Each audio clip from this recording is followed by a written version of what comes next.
Donc, bonjour à vous. J'espère que vous allez bien. On va pouvoir commencer maintenant pour de bon. Donc, j'espère que vous allez bien en ce sabbat matin. Donc, on va recommencer. Il fait chaud aujourd'hui. J'espère que vous êtes contents. Je ne sais pas si vous êtes contents de cette chaleur-là. Vous êtes contents? Bon. Moi, c'est plus le soleil que je suis content. La chaleur, non, mais le soleil, ça fait du bien, par exemple. Ça, de la vitamine D, ça fait du bien. Aujourd'hui, en plus d'une bonne nouvelle, le soleil, la chaleur, on a la bonne nouvelle du jugement. Donc, 3 bonnes nouvelles aujourd'hui. La chaleur, le soleil, plus le jugement. OK? Il y a beaucoup de personnes, ça fait un peu bizarre, ou peut-être que c'est décevant de se dire, bien, il y a un jugement qui arrive, on a peur. T'sais. Quand on arrive devant un jugement, on a peur. Mais pour ceux qui sont enfants de Dieu, ça devrait être une joie parce qu'on arrive au jugement, eh bien, ça veut dire que on arrive au ciel, en fait. On est proche du ciel, là. Donc, on se rapproche du ciel. Et aujourd'hui, spécialement, on va parler de Joseph. Je ne sais pas si, quand vous étiez jeune, vous avez écouté le film Joseph de DreamWorks, là, qui ont sorti dans les années 90. Le film Joseph, ça dit... comment ça s'appelle Joseph? J'ai oublié, en tout cas, il y a un nom à ça, le film. Personne n'a écouté ça? Ouais, c'est un bonhomme, là. DreamWorks, là, comme ceux qui ont fait Histoire de jouets. Ouais, c'est Joseph, Prince d'Égypte, ouais. OK. Il y a quelqu'un qui a écouté ça? Ouais, même Renard l'a écouté. Ouais. Bon, ben, on va parler de Joseph aujourd'hui. Ouais. Ben, en tout cas, c'est un très bon film. Il voulait faire même un remake de ce film-là récemment. Puis, certainement, je pense pas qu'ils vont le faire. Mais en tout cas, c'est un très bon film. Bon, c'était aussi pour voir si vous connaissiez Joseph. Fait que là, si vous l'avez écouté, ça veut dire que vous connaissez Joseph. Même les non-chrétiens écoutaient ce film-là, pour vous dire. C'était un film très, très populaire dans les années 90. Et on va étudier son histoire aujourd'hui parce que cette personne-là, c'est pas juste Joseph. Il représente aussi Jésus. Spécialement, on va voir que dans la personne de Joseph, on voit Jésus aussi. Okay? Et c'est ça qu'on retrouve la bonne nouvelle du jugement, comment Joseph aussi a traité ses frères face au jugement que ses frères avaient fait, puis lui ayant l'autorité aussi de pouvoir faire donc toute son œuvre qu'il a faite devant son frère. C'est ce qu'on va pouvoir voir aujourd'hui. Donc, n'hésitez pas, pour ceux qui sont avec nous sur Zoom, sur Google Meet, de fermer vos micros aussi, pour pas qu'il y ait de coupure. Et donc, avant de commencer, nous allons prier. Notre Père qui est aux cieux, j'aimerais te prier, te remercier de nous permettre de nous réunir aujourd'hui pour pouvoir partager ton évangile de joie, de paix, cette bonne nouvelle du jugement, que tu puisses bénir tous ceux et celles qui sont ici présents, bénir aussi l'Église d'Haïti qui sont supposés être présents, permettre qu'ils puissent avoir de l'Internet, qu'ils puissent être présents pour écouter ce message et que tu puisses permettre, Seigneur, que leur Internet puisse être stable, Seigneur. C'est ma prière donc pour ces choses, au nom de ton Fils. Amen. Donc, aujourd'hui, nous allons voir la bonne nouvelle du jugement. Donc, cette bonne nouvelle-là, c'est une nouvelle vraiment intéressante, importante, et ça va même, je pense, vous amener à peut-être mieux comprendre qu'est-ce qu'il y en est avec, donc, avec la vie de Joseph. Désolé, parce que l'écran sur Google Meet est un miroir, donc que les textes vont tout être à l'envers. Du moins, c'est pas grave. Commençons avec notre texte du jour. Notre texte du jour se trouve dans Romains 2, verset 16, qui dit « Ceci paraîtra au jour auquel Dieu jugera les actions secrètes des hommes par Jésus-Christ selon mon évangile. » En fait, c'est une bonne nouvelle parce que Dieu ne dit pas « Je vais juger les actions que vous avez faites ». Il dit « Je vais juger les actions secrètes des hommes par Jésus-Christ ». Donc, ceux qui sont en Jésus-Christ, bien, c'est une joie d'avoir un avocat auprès du Père. Mais ceux qui ne sont pas en Jésus-Christ, eh bien, c'est là que le jugement devient une crainte. On a peur de ce jugement. Mais parce qu'on sait qu'on a Jésus-Christ dans notre vie, qu'on sait que Jésus-Christ est la personne auquel on a mis notre foi et notre espérance, eh bien, c'est une joie d'avoir un sauveur comme tel qui permettra donc de pouvoir aussi, eh bien, bénir ceux et celles et trouver justice devant lui. Aujourd'hui, nous allons lire Genèse. Donc, je vous invite à pouvoir ouvrir Genèse 37 Genèse 37. Le Genèse 37, ça va être notre livre de méditation aujourd'hui pour étudier la vie de Joseph. Joseph est un type de Jésus, un symbole, une représentation de Jésus, tout comme Abraham, quand il a sacrifié son fils, on voit le Père qui sacrifia Jésus-Christ. Okay? Donc, on retrouve cette même idée-là. Dans Genèse 37, verset 3, on peut y lire. Genèse 37, verset 3, on peut y lire. Or, Israël aimait Joseph plus que tous ses autres fils, car c'était le fils de sa vieillesse et il lui fit une robe de diverses couleurs. Sûrement, peut-être dans le film, vous vous rappelez, on voit Joseph qui arrive avec un beau vêtement de couleur. Dans le film pour enfants, vous vous rappelez, tous ses frères sont habillés en brun. Lui, il arrive avec du bleu, du rouge, du pourpre. Il arrive avec plein de couleurs. OK? Et toutes les couleurs représentent quelque chose dans la Bible. Et on voit que son fils, c'est comme le préféré de son père. OK? Et il l'aimait plus que ses autres fils, pour plusieurs raisons. Un, parce que c'était l'enfant de Rachel, celle qu'il aimait. Deux, c'était le dernier enfant. Bien sûr, il y a eu Benjamin, qui est né par la suite, puis qui a amené Rachel à la mort.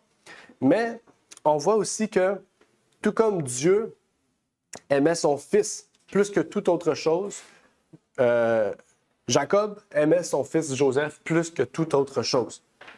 Et en fait, c'est ici un exemple que veut nous montrer le livre de Genèse. Le livre de Genèse veut aussi nous montrer un autre exemple. Dans Genèse 37, verset 4, on peut lire « Mais ses frères, voyant que leur père l'aimait, plus que tous ses frères le haïssaient, et ne pouvaient lui parler sans aigreur. » Bon, on étudie déjà le Psaume des 144 000. Vous vous rappelez, on étudie ça presque une fois par mois. Donc, on étudie le caractère de chacun des fils de Jacob, si vous vous rappelez. Et on voit que dans la famille, c'était difficile. C'était une famille dysfonctionnelle. Il y avait deux mères, OK? Les deux mères avaient des préférences envers certains fils, etc. Puis ils se chamaillaient entre eux, entre les femmes. Moi, je veux Jacob une journée, je veux l'autre une autre journée, etc. Ça crée des problèmes. Mais en plus, Jacob crée encore plus de problèmes puisqu'il aimait Joseph plus que ses autres frères. Et donc, ses frères étaient jaloux envers lui. Okay? Au point qu'ils voulaient lui enlever la vie. Okay? Je vais vous montrer à quel point ses frères l'haïssaient. Okay? Donc, pour ceux qui ont des frères et sœurs, ne soyez pas comme ces fils-là. Okay? Prenez pas exemple. Malgré que vous pouvez peut-être prendre exemple dans le sens que vous avez peut-être une haine envers un frère qui est peut-être plus préféré que les autres, il y a des choses que vous n'aviez pas, plus jeune. Je pense que c'est le même dans toutes les familles. Ça ne devrait pas, mais ça l'est. Mais ici, c'est un exemple. Les frères n'étaient pas réconciliés avec Joseph. Une des raisons pour lesquelles il l'haïssait, c'est que aussi Joseph rapportait tout à Jacob. OK? Quand on était au primaire, on disait un porte-panier. Quand tu disais quelque chose, il rapportait ça au père. Puis là, le père était fâché envers les autres frères. OK?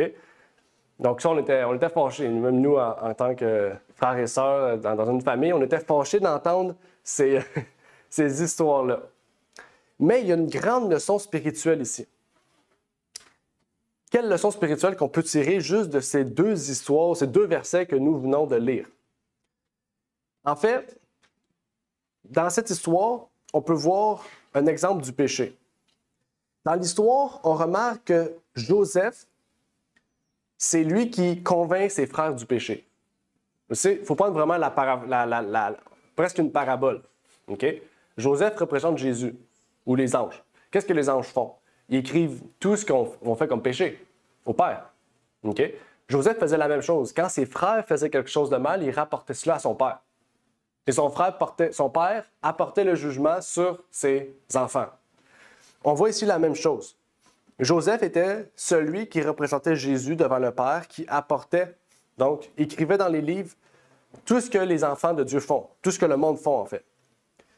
Et ce qui est intéressant, c'est que Jésus, par son esprit, nous convainc du péché.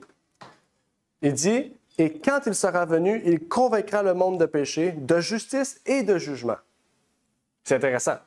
Il convaincra le monde de péché, de justice et de jugement. Pour approfondir ce texte, on peut lire ici, « C'est le Saint-Esprit qui convainc de péché. Si le pécheur se laisse toucher par son influence vivifiante, il sera amené à la repentance et comprendra l'importance d'obéir aux ordres de Dieu. Donc, ici, dans la vie de Joseph, et ce que Jésus nous a permis d'avoir par son esprit, en fait, on voit qu'on ne peut rien cacher à Dieu. Tout comme ses frères ne pouvaient rien cacher à son père, parce qu'il y avait Joseph. OK? Et tout comme nous, on a Jésus-Christ, et que son esprit est omniprésent, Dieu est omniprésent par son esprit, eh bien, on ne peut rien cacher à Dieu. Dieu, c'est tout. OK? C'est un peu comme Joseph. Et des fois, ça nous met en furie. On est fâché. On aimerait faire ce que nous, on veut, notre cœur veut. Mais quand on sait qu'il y a un jugement, notre perception de la vie change, en fait. On se dit, qu'est-ce que Dieu pense de ça? Si je fais ça, est-ce que c'est bon ou c'est mauvais? Est-ce que c'est bien ou est-ce que c'est mal? On va se porter à plus réfléchir sur nos actions, puisque nous savons qu'il y a quelqu'un au-dessus de nous qui nous regarde. On dit souvent, l'œil de Dieu est sur ses enfants. OK? Notre nature humaine n'aime pas la vie que Jésus nous propose. Naturellement, la vie que Jésus nous propose, la nature humaine ne l'aime pas, parce qu'elle est pécheresse. OK? Pas la nature, mais la vie humaine, OK? On a tendance à être pécheur, à nous tourner vers le péché.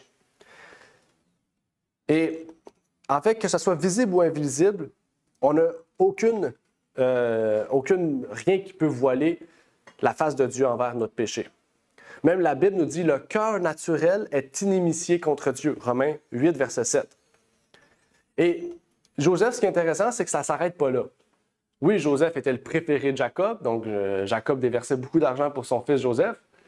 Mais en plus, Jacob recevait tout ce que ses frères faisaient de mal par Joseph. Donc là, ses frères étaient comme « OK, bon, pour la tunique, on laisse ça faire. » Mais là, non, il rapporte tout ce qu'on fait à notre père.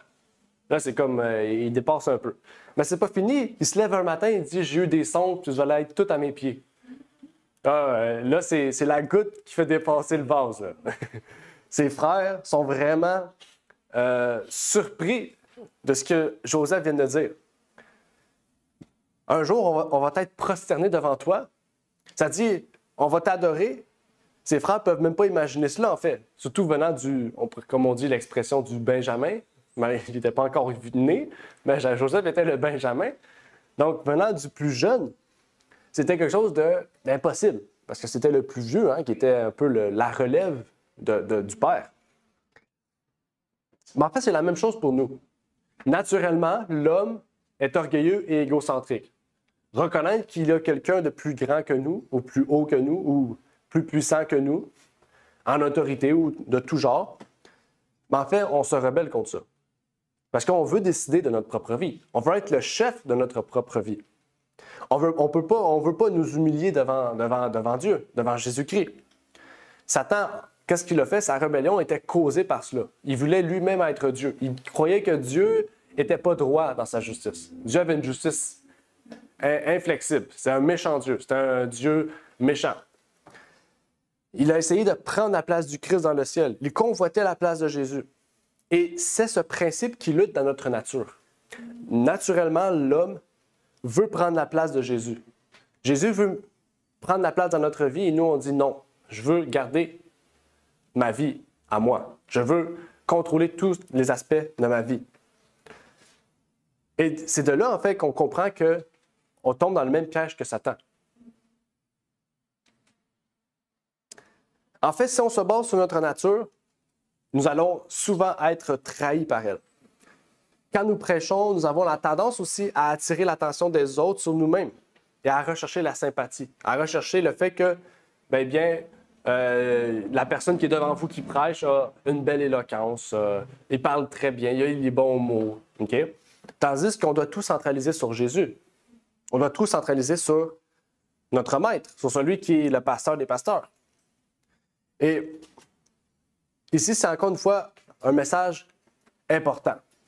Ça nous révèle que, en fait, la vie de Joseph et de ses frères, c'est le message du premier ange. Dans Apocalypse 14, verset 6, on peut y lire « Et je vis un autre ange qui volait au milieu du ciel, portant l'Évangile éternel pour annoncer à ceux qui habitent sur la terre, à toute nation, et tribu, et langue, et peuple. » Qu'est-ce qu'on nous dit ici? On parle de l'Évangile éternel.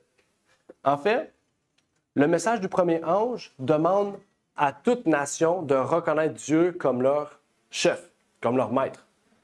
Donc, si tu reconnais Dieu comme ton maître, comme ton chef, c'est que c'est plus toi le chef de ta vie, c'est Dieu le chef de ta vie. Tu reconnais que ton temps ne t'appartient pas, c'est à Dieu. Que ta vie ne t'appartient pas, c'est à Dieu. Que tout ce que tu as, c'est Dieu qui te l'a donné.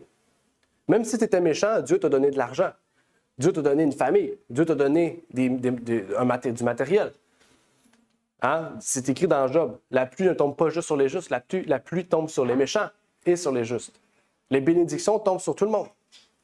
Mais nous, on a la grâce, on a la sagesse d'avoir reconnu que Dieu nous bénissait. Et c'est là, en fait, que nous devons bien agir par la suite et voir le jugement comme une bonne nouvelle. En fait, au verset 8 de Genèse 37, on continue l'histoire de Joseph.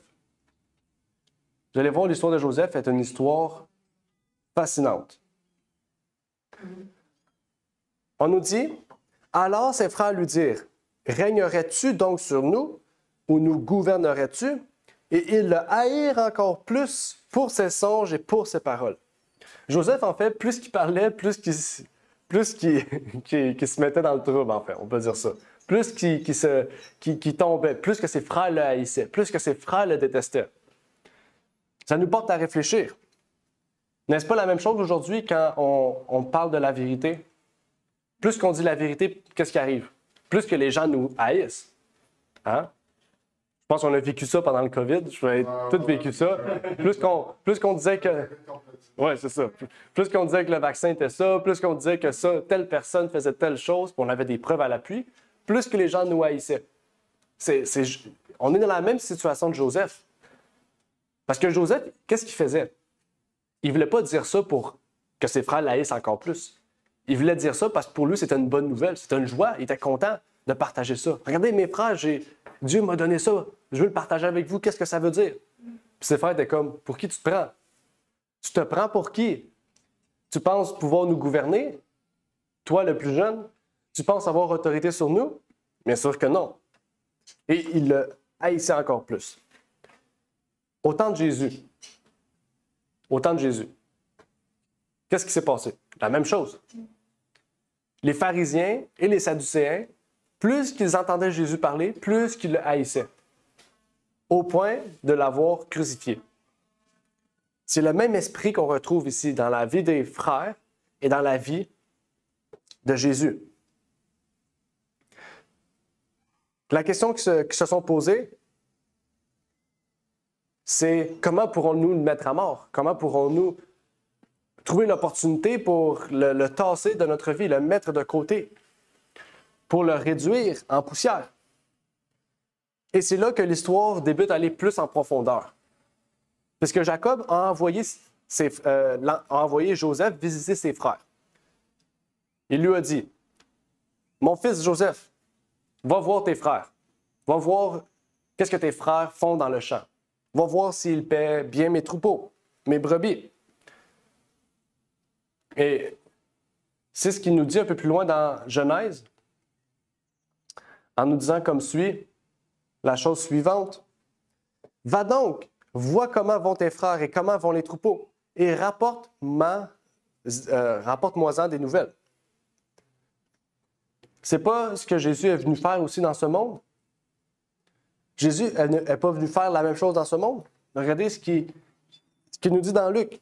« Gloire à Dieu dans les lieux très hauts, paix sur la terre, bonne volonté envers les hommes. » Et même un peu plus loin, dans Jean 1, verset 11, « Il est venu chez les siens et les siens ne l'ont point reconnu. » Qu'est-ce que Joseph a trouvé quand il a vu ses frères? Il a trouvé la mort. Pour vous dire, ses frères avaient prévu le tuer. C'est parce que Judas a dit non. Ruben a dit non. On ne fera pas ce que tu dis, Judas. On ne va pas tuer notre frère. On va juste le mettre dans le puits, puis on va trouver une solution. OK?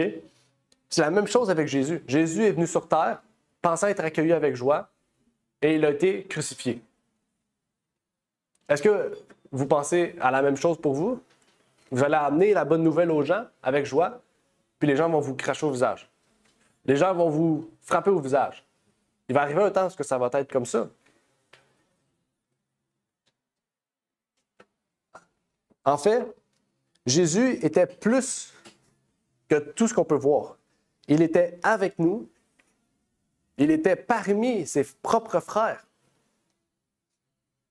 Il s'est même appelé le Fils de l'homme. Il nous a même appelés frères. Il nous a dit, mes frères et sœurs, mes bien-aimés. Pourtant, Jean a dit, il est venu chez les siens et ne l'ont point reçu. Et on fait la même chose aujourd'hui, spirituellement. On l'accepte comme frère, et cependant, on dit intérieurement, nous ne voulons pas que cet homme règne sur nous. On est prêt à accepter Jésus dans notre vie. Mais je vais faire comme moi je veux. Je vais faire comme mon cœur désire. Nous nous opposons à lui. Nous créons une inimitié entre Jésus et nous. Au point que, comme les pharisiens, on va comploter en fait comme lui. On va dire, il n'est pas des nôtres. On le crucifie. Oui. Merci. Même jusqu'au point que son propre disciple, Judas, l'a trahi pour 30 pièces d'argent. OK? Donc, c'est pas beaucoup, 30 $. Aujourd'hui, 30 $, on peut acheter deux pains puis 3 mandarines. Peut-être un gros melon d'eau. Mais c'est tout. Pourtant, Judas l'a trahi pour 30 pièces d'argent. OK? Même, il y a une prophétie dans Ésaïe qui dit « Son propre disciple va le trahir pour quelques pièces d'argent. » C'est ça que une prophétie dit. Et les frères ont décidé de conspirer contre Joseph. Et on pourrait même prendre l'expression aujourd'hui, qu'est-ce que nous, on croit, on appelle ça les conspirations. On appelle ça comment on appelle ça? Les conspirationnistes. On croit que les Jésuites veulent dominer le monde. On croit qu'il y a un nouvel ordre mondial. On croit... OK? On est des conspirateurs. OK? Mais ici, les frères étaient comme ça. Ils préparaient un plan maléfique pour détruire Joseph. OK? Détruire le problème. Réduire à néant le problème. Qu'est-ce qu'ils ont fait? Ils ont dépouillé ses vêtements, comme Jésus a été dépouillé de ses vêtements. Ils le jetèrent au fond d'un puits, dans une citerne, dans l'intention de le laisser mourir ou de trouver une solution, en entendant que, on puisse trouver quelque chose de mieux que de le tuer. Finalement, un de ses frères a choisi la bonne idée, tout comme Jésus, de le vendre. De le vendre comme esclave pour 20 cycles d'argent. C'est pas beaucoup, 20 cycles d'argent. Ils ont pris sa tunique, ils ont mis un peu de sang d'un animal quelconque, ils l'ont porté à Jacob, leur père, lui faisant croire que son fils Joseph avait été dévoré par une bête au cours de route et qu'il l'avait retrouvé en retournant à la maison. Ils ont attristé ainsi le cœur de leur vieux père. Au Québec, on dirait qu'il a pris un coup de vieux. Là, au départ de Joseph, Jacob a pris un coup de vieillesse, hein? Parce que le stress, l'anxiété, la souffrance du cœur peut accélérer la vieillesse, le processus, hein? Et réduire, même amener quelqu'un à la mort. Quand nous crucifiâmes le Christ, nous avons aussi profondément attristé le cœur du Père. Quand on crucifie le Christ, on fait le péché impardonnable. On attriste le Saint-Esprit, on dit ça. On attriste Dieu, en fait. Tout cela à cause de l'inimitié de notre cœur naturel, qui désire héberger l'inimitié entre nous et Jésus-Christ. Et c'est là le problème de la nature humaine, de la condition humaine. Nous n'aimons pas Dieu ni Jésus de manière naturelle. Il n'y a aucune personne qui peut dire qu'il naît puis que naturellement il se tourne vers Dieu. Impossible. Il n'y a aucun humain qui peut faire ça. OK? Il n'y a aucun humain qui naturellement, c'est-à-dire qu'il se lève un matin et il se dit comme ça, j'aime Dieu. Non. On développe l'amour envers Dieu. Mais naturellement, l'homme n'aime pas Dieu. OK? Parce qu'on est dans un monde pécheur et le cœur de l'homme a tendance à se tourner vers la chair plutôt que vers l'esprit. En fait, pour pouvoir connaître Dieu, il nous faut un amour qui vient de l'extérieur, qui vient d'en haut, qui développe ce désir de vouloir nous tourner vers Dieu. Et là, la vie de Joseph ne fait que commencer. Qu'est-ce qu'on a vu jusqu'à présent? C'est une partielle En fait, même dans le film, c'est, je pense, 30 minutes. Donc, je peux vous dire que c'est une partie de la vie de Joseph. Il a été emmené en Égypte. Et là, en Égypte, il est resté droit au principe que son père lui avait enseigné. Il n'a pas tourné, il n'a pas vacillé de gauche à droite. Tout ce qu'il faisait, il prospérait. Voyez le chapitre 39, verset 6 de Genèse. Quel était le caractère de Joseph? Intègre et droit. Pourtant, Joseph aurait pu se rebeller. Il aurait pu sortir de ça, aller en Égypte puis dire « Je vais retourner en Canaan, tuer tous mes frères. Je retourne en Canaan, je pile tout le monde. » Il aurait pu, il a été gouverneur par la suite. Il aurait pu dire « Mes frères vont se prosterner devant moi par la force, parce qu'ils ont voulu me tuer. » Il n'a jamais fait ça. Et c'est là, en fait, l'exemple qu'on doit suivre de Joseph. Qu'est-ce qui a gardé Joseph, préservé Joseph de cette chute? C'est sa foi. Jésus a-t-il, à un moment ou à un autre, perdu sa foi en son Père? Jamais.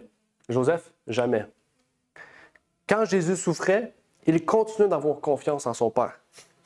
Et comme Job, il disait dans son cœur, « Voici, il me tuera, je n'ai plus d'espoir. » C'est pas bon? Oh. Ah, j'ai oublié de tourner.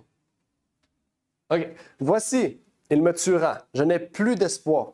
Du moins, je défendrai ma conduite devant lui. » C'est ce que Job disait dans son cœur. C'est ce que Genèse 39, verset 6 nous révélait.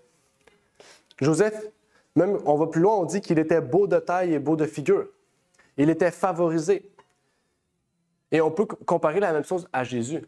Jésus était peut-être pas beau de taille ou de visage, on ne le sait pas, mais on comprend que qu'est-ce qui attirait les gens vers lui? Il y avait pourtant une popularité. C'est l'inverse d'aujourd'hui. Les gens sont populaires aujourd'hui parce qu'ils sont beaux. Jésus était populaire parce qu'il était un homme charmant.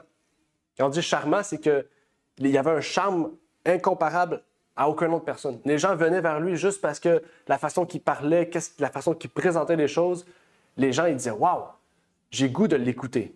J'ai un désir de l'écouter. » C'est comme un roman. OK? Et ils voulaient venir vers lui, écouter ses paroles. Et c'est ça la gloire de Dieu. La gloire de Dieu, c'est sa bonté. Jésus était rempli de bonté, de miséricorde, d'un amour auquel petits comme vieux venaient vers lui. Ils étaient attirés vers lui communément.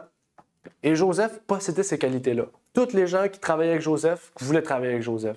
Quand il était dans la prison, vous vous rappelez, il y avait 2 personnes qui étaient venues pour amener... Parce que Joseph avait un don de discerner les songes, les rêves.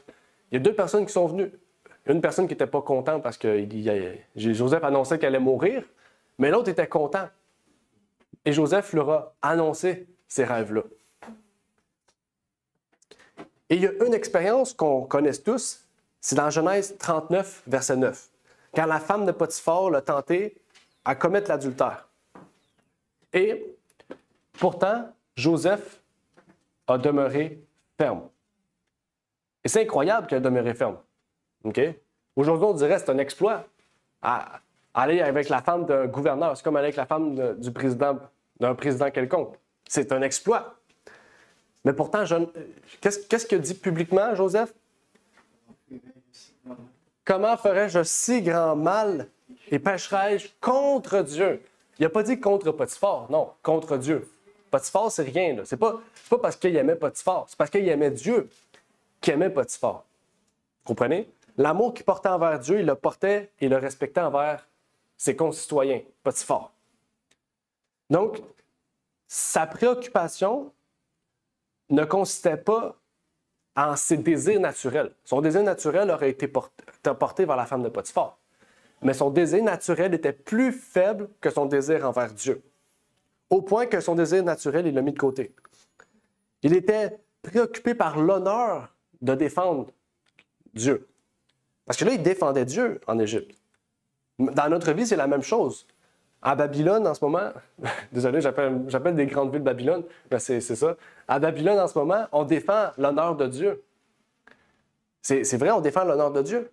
Donc, quand vous faites un mauvais choix, les gens, ils vont vous regarder, ils vont dire, c'est ça être chrétien. Je ne serai jamais chrétien. C'est le moment de défendre notre foi devant Dieu.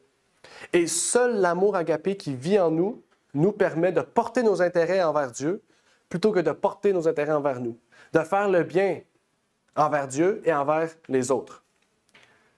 Joseph ne voulait pas blesser Dieu et par ce principe blesser Potiphar. Il accomplissait la loi ici. Hein? Pourtant, la loi n'existait pas. À ce que je sache, pour beaucoup de chrétiens, la loi des 10 commandements a commencé dans Exode. Pourquoi Joseph, d'abord, il n'a pas été vers la femme? C'est que la loi était dans son cœur. Aujourd'hui, la loi, on ne l'a plus visiblement. Elle n'est plus écrite, elle n'est plus sur des tables de pierre. La loi doit être dans notre cœur. Jésus a dit, je ne mettrai plus la loi devant vous, je la mettrai dans votre cœur. Joseph avait la loi dans son cœur. Et la loi de son cœur disait, tu ne commettras point d'adultère. Dans son cœur, la loi était présente. Les 2 plus grands commandements de la loi, ou plutôt le résumé des 10 paroles, étaient dans Luc 10, 27. Tu aimeras le Seigneur ton Dieu de tout ton cœur et toute ton âme, de toute ta force et toute ta pensée, et ton prochain comme toi-même.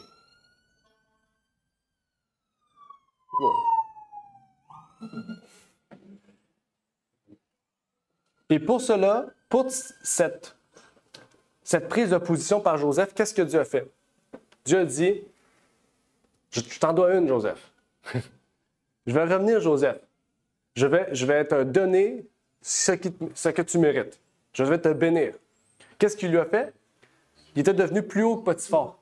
Il est devenu gouverneur. Au lieu d'être à droite de Potiphar, c'est Potiphar qui était à sa droite.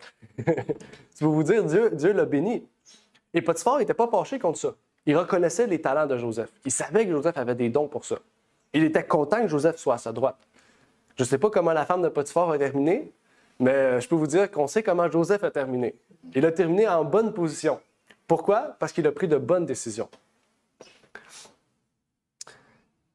Au chapitre 41, verset 16 de Genèse, le Pharaon fit appeler Joseph pour qu'il interprète un songe que Pharaon avait eu. Et c'est ainsi que Joseph a pu être délivré de la prison. Parce que le Pharaon a dit, « Wow, cet homme peut interpréter mes songes. J'ai besoin de lui dans mon bras droit. J'ai besoin de lui qui gouverne mon royaume. C'est incroyable, son don. » En fait, Joseph avait été mis injustement en prison, puisque sa femme, le Potiphar, fait semblant qu'elle subissait un viol, on peut dire ça aujourd'hui, en 2024. Des mensonges ont été dits à son sujet. Et qu'est-ce qui a été dit à l'époque de Jésus, pour Jésus? La même chose. On disait que Jésus blasphémait. Au-dessus de sa pancarte en hébreu, en latin, aussi, c'est écrit roi des Juifs. Hein? C'est écrit roi des Juifs. On disait qu'il se pensait être au-dessus de la loi juive. On disait des mensonges. Aujourd'hui, est-ce que les gens vont dire la même chose de nous? Si on garde la vérité, les gens vont dire la même chose de nous. Ils vont mentir à notre sujet. On va être injustement mis en prison pour des choses qu'on n'aura pas faites ou des décisions qu'on aura prises. Et la vérité, c'est que c'est normal. En fait, j'aimerais vous poser la question. Pouvons-nous nous glorifier de souffrir pour la cause de Jésus-Christ? Est-ce que c'est une joie de souffrir pour celui qui est mort pour nos péchés?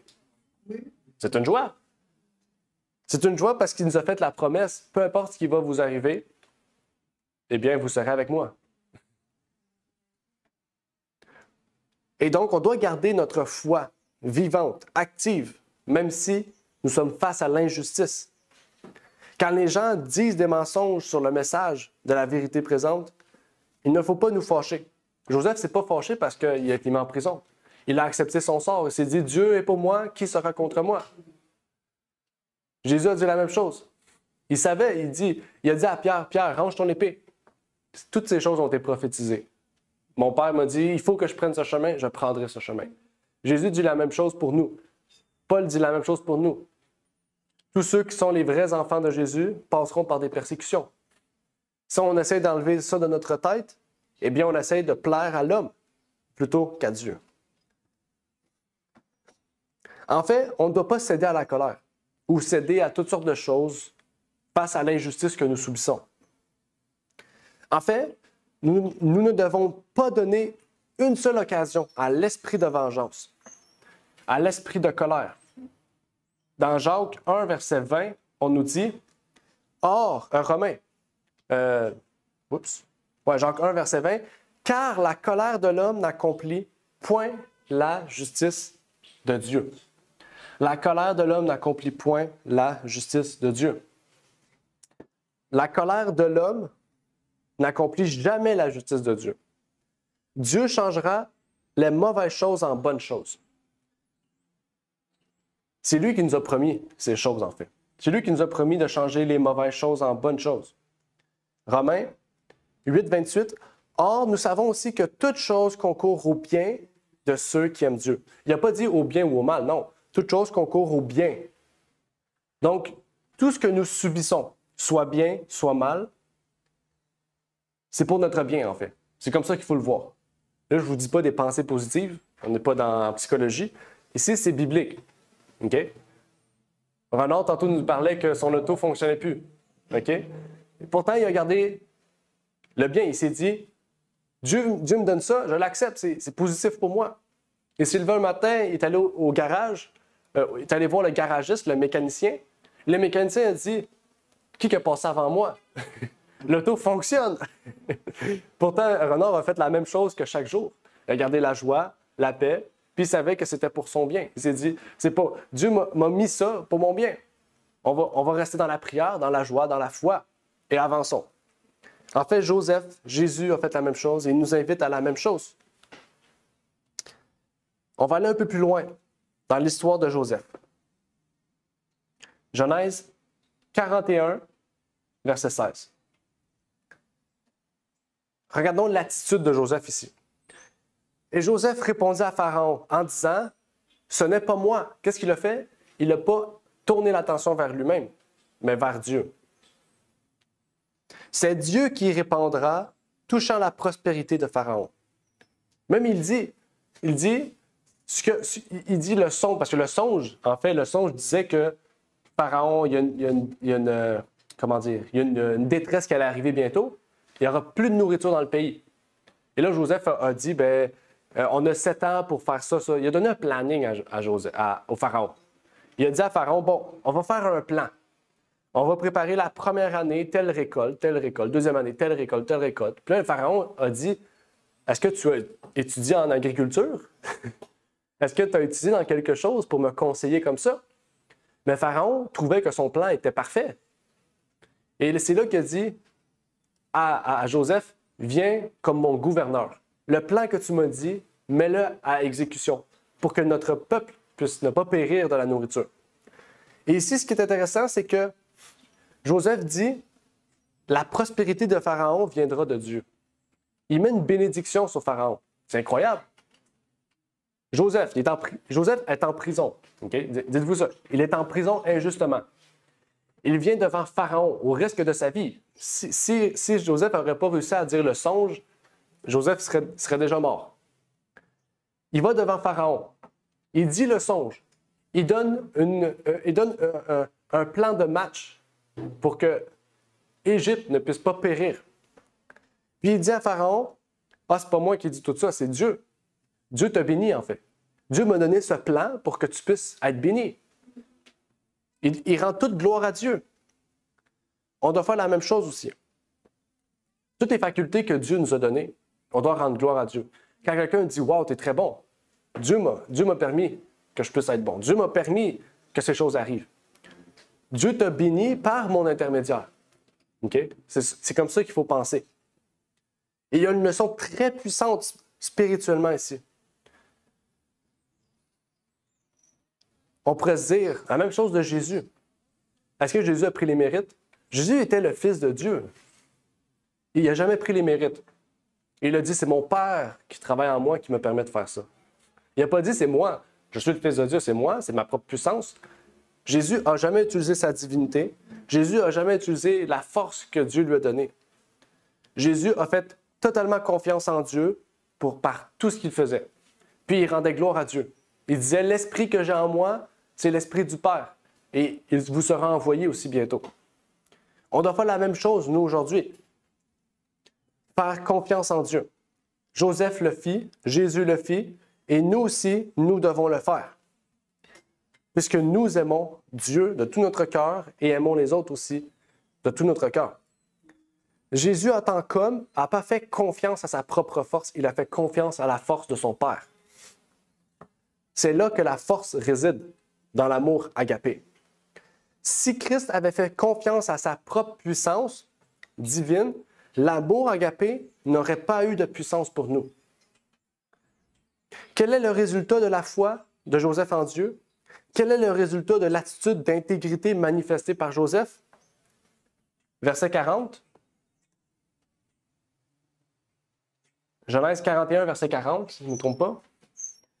C'est toi qui seras sur ma maison, et tout mon peuple obéira à ta bouche. Je serai seulement plus grand que toi par le trône. Donc, Joseph était devenu le bras droit de Pharaon. C'est une grande marche, là. OK? Il a dit, la seule chose qui me différencie de toi, c'est que moi, j'ai un trône. Toi, tu as une chaise en bois, ben moi, j'ai un trône. C'est la seule chose qui les différenciait. C'est fou.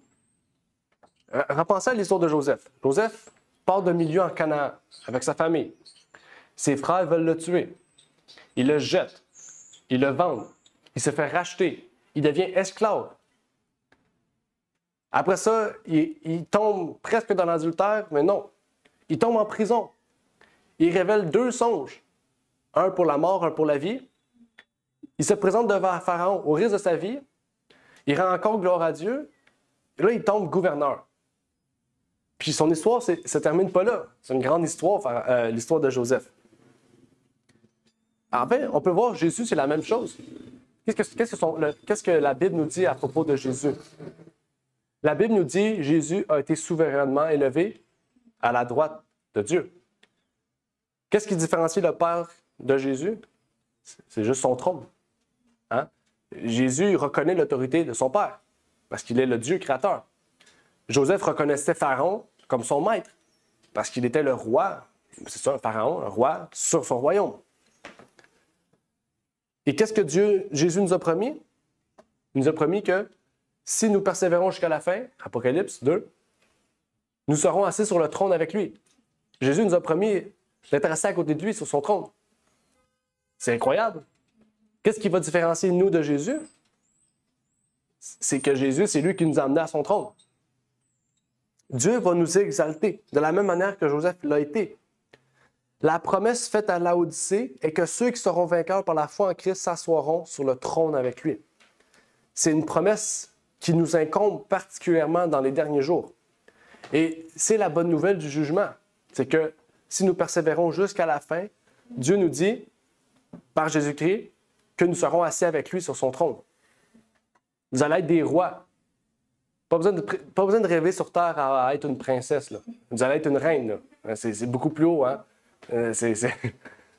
Donc, c'est fini le monde de Disney. Là. C'est le royaume de Dieu. Là. On va être des rois et des reines, assis à la droite de Jésus-Christ. Et Joseph, son histoire ne finit pas là. Les frères ne savaient pas là, tout ce qui se passait dans la vie de Joseph. Là. Eux, ils pensent que Joseph était devenu un esclave, on ne sait pas trop ce qu'il allait devenir, quelqu'un de petit, peut-être déjà mort. Puis quand ils vont arriver en Égypte, ils ne vont même pas reconnaître Joseph tellement qu'il aura changé.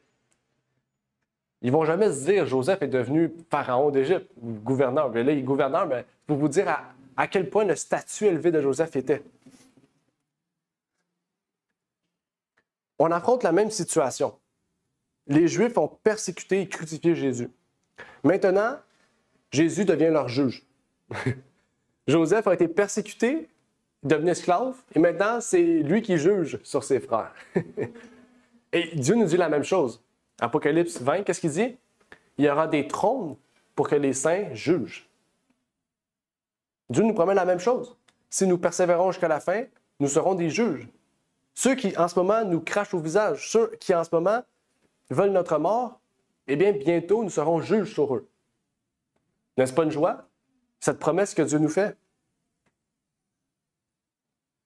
En fait, en ce moment même, le jugement se déroule.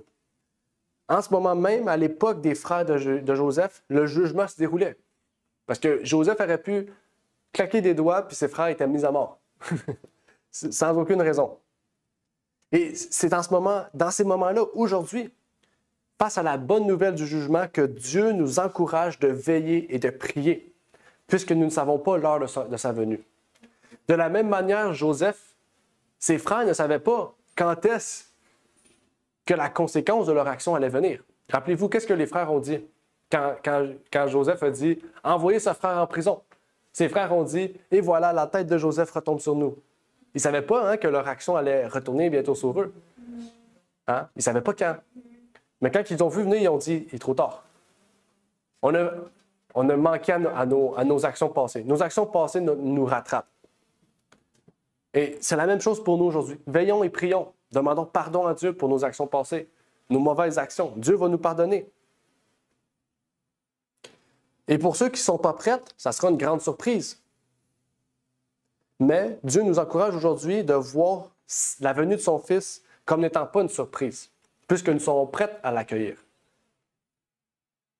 Nous connaissons le caractère bien-aimant de Dieu. Et pourtant, les frères de Joseph, c'était tout le contraire. Ils sont arrivés en Égypte suite à la grande famine qui allait ravager toute la terre à cette époque. Et ils ont dit, la famine était grande par toute la terre. Une famine, c'est terrible. Une famine ne fait pas de discrimination. Elle ne dit pas, toi, tu vas souffrir, toi, non. Non, elle ravage toute la terre. Et pour ceux qui doivent se préparer, eh bien, ils vont pouvoir passer au travers de ces grandes famines. Comme l'Égypte. Si Joseph ne serait pas là en Égypte, l'Égypte n'existerait pas aujourd'hui. Il n'y aurait peut-être pas toutes les pyramides qu'on a, peut-être quelques-unes. C'est pour vous dire que, grâce à Joseph, l'Égypte a été bénie de Dieu. C'est ce que Joseph a dit. Les méchants comme les bons sont bénis. Parce que le même Pharaon, quelques années plus tard, peut-être pas le même, mais c'est peut-être son petit-fils ou son arrière-petit-fils, allait emmener tous les Hébreux en captivité, si vous vous rappelez, avec Moïse. C'est pour vous dire à quel point ça change vite. On oublie Dieu très rapidement. Continuons notre histoire. Et les fils d'Israël vinrent pour acheter du blé au milieu de ceux qui venaient aussi, car la famine était au pays de Canaan. En fait, Dieu nous révèle la même chose pour nous aujourd'hui. Il nous révèle que dans les derniers jours de l'histoire, il en sera de même. Il y aura une grande famine de la parole de Dieu. La Bible nous dit, les gens chercheront la parole de Dieu, mais ils ne la trouveront point. Il y aura une famine spirituelle. Les gens mourront de faim à cause d'un évangile pur et authentique. C'est pour vous dire que cette même famine, qui est l'Égypte, l'Égypte, c'est le monde, OK? Alors, spirituellement, symboliquement, l'Égypte représente le monde entier. OK? Puis, on pourrait aller étudier Daniel 11, etc., pour voir l'Égypte aussi comme la France, puis toute l'histoire. On ne va pas le faire aujourd'hui. Mais l'Égypte représente le monde. Et dans le monde, nous devons nous préparer à la famine. Et pour se préparer à la famine, il faut ouvrir ce livre. Parce que bientôt, les gens voudront ouvrir ce livre-là et ils ne le trouveront point. Il n'y aura aucun évangile pur et authentique. Il n'y aura que des fausses doctrines, que des messages qui détourneront les gens des vraies bénédictions que Dieu procure à l'homme. On lit ici dans Genèse 42, verset 2. « Voici, j'ai appris qu'il y a du blé à vendre en Égypte. Descendez-y et achetez-nous du blé afin que nous vivions et ne mourrons pas. » Donc, comme je vous ai dit, l'Égypte est un symbole du monde. On pourrait étudier cela une journée si ça vous intéresse d'étudier le sujet de l'Égypte, du symbole de l'Égypte. Mais nous savons que Christ, assis sur le trône, nous donne la nourriture pour que nous ne mourrons pas. C'est encore une fois une bonne nouvelle. Quand Jésus dit « L'homme ne vivra pas de pain seulement, mais de toute parole qui sort de la bouche de Dieu », eh bien, on sait que spirituellement, pour vivre, il ne nous faut pas de la nourriture. Il nous faut la parole de Dieu. Sinon, nous allons mourir. Au verset 6, on peut y lire « Or, c'était Joseph qui commandait le pays. C'était lui qui vendait le blé à tout le peuple du pays. Les frères de Joseph vinrent donc et se prosternant devant lui, la face contre terre. Qu'est-ce que Joseph avait dit quelque temps plus tôt? Mes frères se prosterneront devant moi. Se sont moqués de lui. C'est une des causes qui a mené Joseph à la complétude de la prophétie. Dieu est bon. Dieu connaît toutes choses. Mais le rêve de Joseph, c'était un rêve divin. Et il est aussi vrai aussi que nous prosternons devant Jésus-Christ. On le fait déjà maintenant. Quand on prie, qu'est-ce qu'on fait? On se met à genoux. Ça symbolise quoi? Un signe de révérence et de respect face à Jésus et à Dieu. OK? C'est pas obligatoire de se mettre à genoux. Il y a des gens qui ne peuvent pas se mettre à genoux. Tu as des problèmes physiques. Mais le fait qu'on se met à genoux, la position symbolise la révérence et le respect de l'autorité. C'est un signe d'humilité, de dire, comme quand on fait le lavement des pieds, on se met à genoux, on veut s'humilier devant notre frère, on veut respecter notre frère, on veut lui dire, mon frère, je t'aime, je t'apprécie, je te lave les pieds, la partie la plus non appréciée. J'aimerais mieux laver ta tête que tes pieds. Mais en lavant les pieds, c'est un signe de respect, d'amour qu'on porte envers notre frère, d'humilité. Et la prière à genoux, c'est la même chose. Et ils se sont mis à genoux devant lui. Mais Joseph a reconnu ses frères. Mais eux ne l'ont point reconnu. En fait, c'est la même chose pour nous aujourd'hui. Des fois, on ne reconnaît même pas ce que Jésus fait pour nous. Mais lui, il sait ce qu'il fait pour nous. C'est la même chose avec ses frères. On se retrouve dans la même situation que les frères de Joseph. Jésus vient à nous, puis nous, on est comme, c'est-tu Jésus ou non? Est-ce que c'est Jésus qui agit ou non? Et c'est pour ça, en fait, que on doit porter attention à ces choses, en fait. Au verset 7, l'histoire continue. Il nous dit que Joseph, lui, l'est reconnu. On sait que Christ nous connaît, il nous connaît parfaitement, on ne peut pas rien cacher devant lui. Et le verset 7, Joseph nous dit, je ne vais pas le montrer parce que c'est très court, ça dit, Joseph leur parla rudement. Donc, il était sévère. Okay? Il voulait donner un exemple, il voulait montrer une histoire de vie, on peut dire ça. C'est pas un mauvais karma, okay? C'est une histoire de vie. Des fois, Dieu veut nous discipliner. Dieu nous reprend des fois. Il ne nous reprend pas avec une verge dans le sens où il nous frappe. Non. Il nous reprend des fois sévèrement. Des fois, on ouvre un passage de la Bible puis on se dit « Oh, ça fait mal à mon cœur. » Et quand ça fait mal au cœur, c'est qu'on sait qu'on doit changer. Joseph fait la même chose. Il parle rudement à ses frères pour reprendre ses frères. Pour leur dire « Regarde ce que tu as fait. Change. » Dieu fait la même chose avec nous. Dieu nous dit « Repens-toi. Ne fais plus ça. » Et ça paraît dur, mais l'amour, c'est pas, comme on voit aujourd'hui, c'est pas juste accepter tout. C'est pas ça l'amour. Le véritable amour reprend, en fait. Le véritable amour corrige. Le véritable amour veut le mieux toujours pour la personne qui se trouve devant nous. Soit pour notre conjoint ou notre conjointe, soit pour nos enfants, soit pour nos frères ou nos sœurs dans l'Église. La Bible nous dit « Reprenez avec justice ». Toute l'Écriture sert à reprendre avec justice, etc., mais faites-le avec amour. En fait, j'aimerais terminer ici pour aujourd'hui. Là, vous dites, c'est la partie la plus croustillante, on arrive au procès. Non, il y a une deuxième partie. J'avais prévu mettre les deux parties ensemble, mais ça faisait trop long. Okay? Pour moi, c'était trop long. Je sais que j'allais prendre 2 heures pour partager ça avec vous. Prendre le temps de décortiquer, puis d'imaginer ça aussi dans la vie 2024. J'aime ça faire des parallèles. Mais la prochaine fois que l'Église d'Haïti va nous inviter, du Cap-Haïtien précisément, eh bien, je pourrais prêcher la deuxième partie avec vous, OK? Puis voir vraiment plus en détail la bonne nouvelle du jugement. Parce que vraiment, il y a une bonne nouvelle dans le jugement. La bonne nouvelle est pour ceux et celles qui sont en Jésus-Christ. Pour ceux et celles qui sont en Jésus-Christ, le jugement, c'est une bonne nouvelle. La bonne nouvelle, c'est que Dieu nous montre, il veut nous montrer la voie à suivre. Il veut nous guider dans notre vie. Il veut nous amener à la vie éternelle. Et Christ est celui par lequel Dieu a donné. Dieu a donné tâche à Jésus de dire « Montre à tes enfants la voie. Montre à tes brebis perdues le troupeau. Montre à ceux qui se sont égarés la vie éternelle, le chemin qui mène à la vie éternelle. » Et donc, je vous invite aujourd'hui à pouvoir voir la bénédiction de Dieu agir sur vous, sur chacun de nous, puisque Dieu veut agir en chacun de nous, qu'on puisse voir Joseph comme un représentant de Jésus. Okay? Même, je vous encourage, puisqu'on n'a pas fini toute la vie de Joseph, peut-être que vous ne le saviez pas, mais Joseph vraiment représente Jésus-Christ. C'est un type de Jésus. Donc, peut-être que là, si vous réécoutez le film de Joseph, vous allez voir un tout autre aspect de Joseph. Si vous le lisez, ça va être encore mieux, parce que le lire, c'est vraiment, il y a des détails. Okay? Et je vous invite à étudier la vie de Joseph. Encore une fois, la prochaine fois que le Cap-Haïtien va nous inviter, j'espère pouvoir prêcher la deuxième partie pour étudier davantage ce sujet de la vie de Joseph et le parallèle avec Jésus-Christ. Donc, que Dieu vous bénisse et partez en paix.